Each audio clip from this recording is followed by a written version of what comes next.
Welcome to Field Trials, a future farming webcast exploring innovations, issues, and perspectives in new farm technology. This is Matt, your Canadian farm kid and journalist host. Thanks for tuning in. Today we're speaking with Clinton Monchuck, grain and oilseed grower from Saskatoon, Saskatchewan here in Canada, about Nexat, a German company marketing an all-in-one autonomous production platform designed to accomplish a wide array of field tasks. It's a unique, seemingly scalable design compared to many autonomous technologies on the market, and one which the company says is intended to bring a variety of benefits, including drastic reductions in field traffic, that is ground-driven, while in operation. We're here to discuss first impressions, where Nexat could prove a valuable fit on the Canadian prairie, and wider questions about this and other platforms. We're here today with Clinton Monchuck, a colleague of mine in Canada here. He's from the area around Saskatoon, Saskatchewan.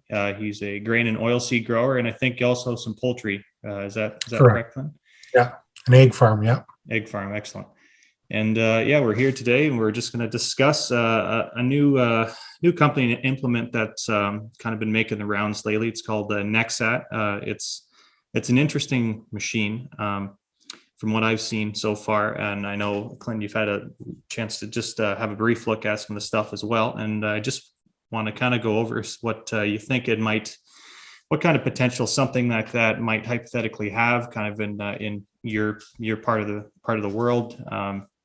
There's some similarities between the geography that I come from and where you guys are, and there's some major differences as well. And some things that Nexat's it's being promoted as something that can do a variety of different things, controlled traffic being one of them. Kind of an all-in-one machine. Actually kind of reminds me a little bit of the DOT or Omni Drive. I guess now it's kind of a central chassis with a bunch of different implements on it. Electrically driven. I think they said that they're working on a hydrogen drive as well. I don't know anything about that, but hypothetically that would be neat. Compaction, reduction, autonomous capability, so on and so forth. But it is a very strange looking machine for me. So yeah. I'm not. I guess around here I could see it working in a few different capacities. But I have questions about the prairie environment. You're working on a bit of a different scale than we are in southwestern Ontario.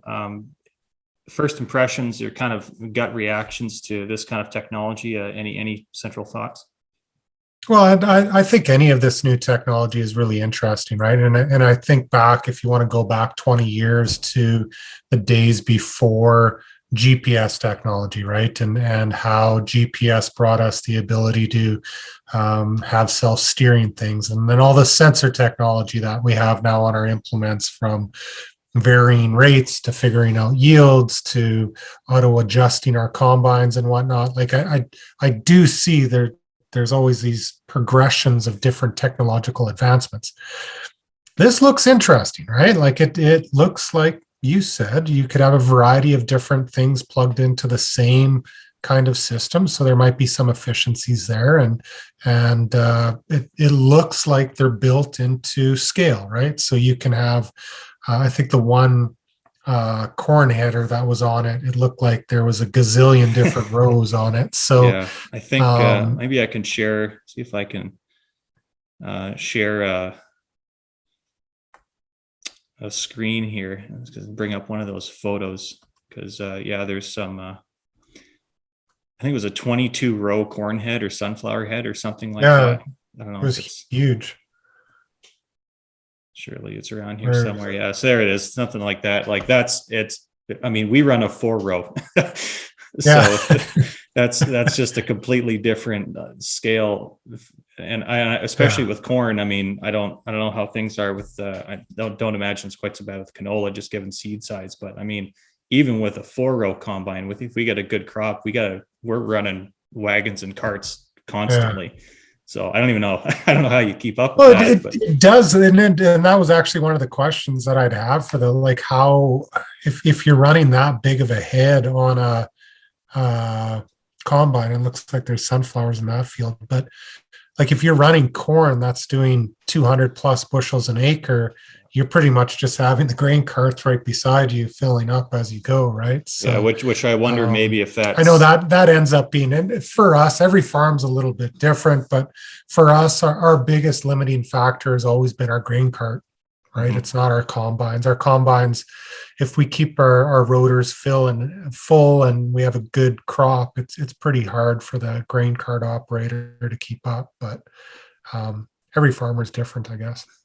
I suppose there's probably I mean in um, relation to compaction, I would think that while the implement itself might be able to avoid a lot of it, the having to follow it with carts all the time maybe kind of negates it in that respect. Not to say that, you know, if your conditions are okay, you're not going to get a whole lot, I suppose. But if you get like we had a fall, well, even this past year, I mean, October was just a mess, just an absolute mess into November. So Yeah. I imagine that it's not, your compaction issues aren't going to evaporate overnight. No. But but at the same time, I mean, if you got a labor problem and it's got some autonomous capability and you can, you know, match that up with it, and you only got one operator, might save you there. What about, sorry, go ahead. Well, I was going to say, and I think that brings to the the other point to make sure that if it is autonomous, which is great, and I saw some pictures where people were actually riding on, so it was autonomous, Yeah. but people were still riding in it just to make sure all the gizmos or gidget, everything was working properly, right? But what's interesting is, at least where we're from, part of the issue is the connectivity that exists in some of our fields, right? So if you're, and I've chatted with you about this before, that I've been planting before and my GPS has gone down for a period of time and I actually can't do anything. Like the planting unit cannot physically work without GPS. That's the basis of it. So if you think of this and you know, I assume it's all GPS driven. I know I've talked to some new companies that are looking at their advancements that they're doing for connectivity with cell towers and having that as the ability to talk and communicate. And I said, it just out here on the prairies, it's not going to work, right? Like for the most part, it will, but you know, we have rolling hills on our land, and you get behind one hill, and then you could be talking to somebody on the phone, and it drops the call and says you got to go to another tower, right? So there are some of those logistical things that I think exist, especially when you get into no man's land out here where there isn't a lot of people living. So, you know, things that hopefully that they work through. But just the sheer size, like thinking about the size of that header, I think there's lots of opportunity for things like that in the prairies, just because we're fairly wide open, right? Mm-hmm. Well, yeah, the size of implements like that certainly, I think, more relevant to larger farmers here in Ontario as well, but certainly out in the west and the distance you have to cover. The connectivity, rural connectivity issues, which, as you say, we've talked about before. I'm hoping to, at a later date, talk to somebody that can actually tell me how they're going to fix that problem. Because I've talked to a lot of people that have told me that how we could fix that problem, and it seems like that continues to not happen. It's been years now. Yeah. But anyway, that's a subject for another time, in some different language, perhaps. But yeah, I wondered too if I suppose because there are different something like that. There's different implements you can use. I do get a little worried sometimes, whether it's that or if it's like a digital system. You know, if you're running all John Deere, for example, you're not necessarily stuck, but you know, you have some difficulties. Where if I had a system like that, I then have to buy all the implements that go with that from that same company. And like, okay, what happens if the company gets bought up, or if it goes under, or something like that? And like, you know, I worry about those things sometimes as well. Perhaps that's getting a little bit too, you know, focusing on something a little bit too much. But I always wonder about that with these kind of specialty implements, and maybe that'll change as it develops too. A little more interchangeability seems to kind of be there's a pull towards proprietary connections, and then there's a secondary pull that's the other way, and you see them fighting all the time. So it is true though. Like when I think about it, and so we run case combines, and it was 2 harvests ago, my combine just shut off. It just gave an error message and shut off. And I couldn't figure out, well, what the heck? And I'd start it back up. You'd put the juice to it and you'd start going, and then it'd shut down again. So I couldn't figure out what the deal was. And I told the dealership, this is the code it through. And they said, okay, well, we have to have somebody come out and actually run a diagnostic on the system. So they came out, ran a diagnostic, figured out how long did that take, just out of curiosity? We're not too far from the dealership. So by the time I gave the call in to when the mechanic was out in the field was probably only an hour. Oh, that's not too bad.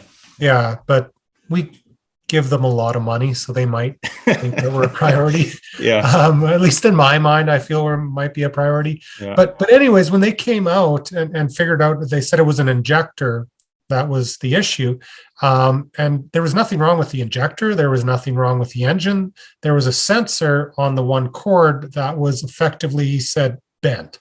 So it wasn't at a perfect 90 degrees. It was at probably an 80-degree angle. Yeah. And that was enough to shut the entire combine off. And he said, there's no way you could fix this. He said, even if you did get the book to figure it out, it just says the injector. So then you have to go through all the troubleshooting of what it could be. So he said, you could have, put a brand new injector in the engine and spent tens of thousands of dollars, and it still would have had the same error message come up. So that's terrifying. And it kind of is, right? Because then it like now when we buy these pieces of equipment, like you say, we're pretty much having a handshake that we're going to have those individuals service the equipment, and it'll be forever, right? Because there's no way I'm going to be able to train myself or anybody who works for us to do those things, right? You remind me of this past weekend. I took apart a carburetor on an old El Camino, and that's as analog gets. Yeah. But it amuses me how proportionally large these machines are and how reliant they are on, even an old analog system on a spring that's 2 millimeters across, and so the most delicate little thing you can possibly imagine, let alone a combine. So I guess, one doesn't want to overly criticize, particularly if, we haven't driven this piece of equipment, and we haven't driven a lot of the pieces of equipment that we kind of investigate and write about. Yeah. I guess overall, if I was going to give an assessment, personally, I would think that it would be something I would be interested in trying if it was at a scale that was appropriate for the sort of thing that we do, just growing grain, or even if it was more of a specialty thing. I don't know if it would be practical or if it's designed for like veggies and stuff, but something with very uniform, consistent rows, something that can deal with certain soil types. I question whether it would go through really mucky clay, which is kind of a reality for us a lot of the time. Yeah. But suffice to say, I would think something like this could have some utility, provided the internet works and the parts are available and all of the usual caveats that we have with these things. Right. And I guess the same out in your neck of the woods.